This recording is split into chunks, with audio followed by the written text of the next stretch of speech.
If in heaven we get a chance to ask questions of God, one of my first ones would be, what was suffering all about? Over the centuries, this question has been asked more harshly. The presence of suffering is why some don't believe in God. Their question for God would be, if you're all-powerful, why don't you stop the suffering? If you're all-loving, why do you allow suffering?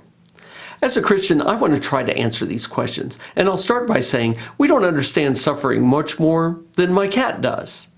I got a new perspective on suffering from taking my cat to the vet. Now here's what happens from her point of view.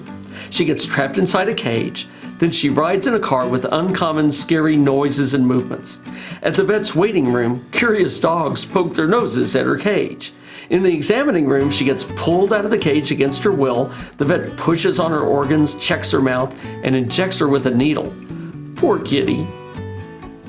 After a sullen ride home, she dashes under the bed and stays there the rest of the day. To my cat, this is cruel suffering, and I'm a horrible master. She doesn't understand that I had her checked and vaccinated to protect her health, to extend her life.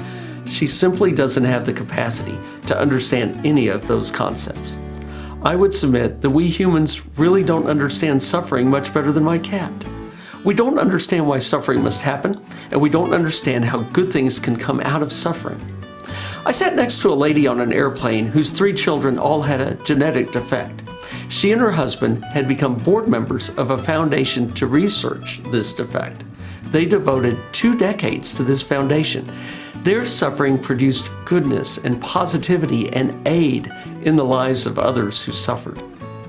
Let me summarize this verse from the Apostle Paul. We are afflicted so that we may comfort. I truly don't want to suffer, nor do I want others to suffer. But I must admit, affliction and suffering can lead to wonderful things.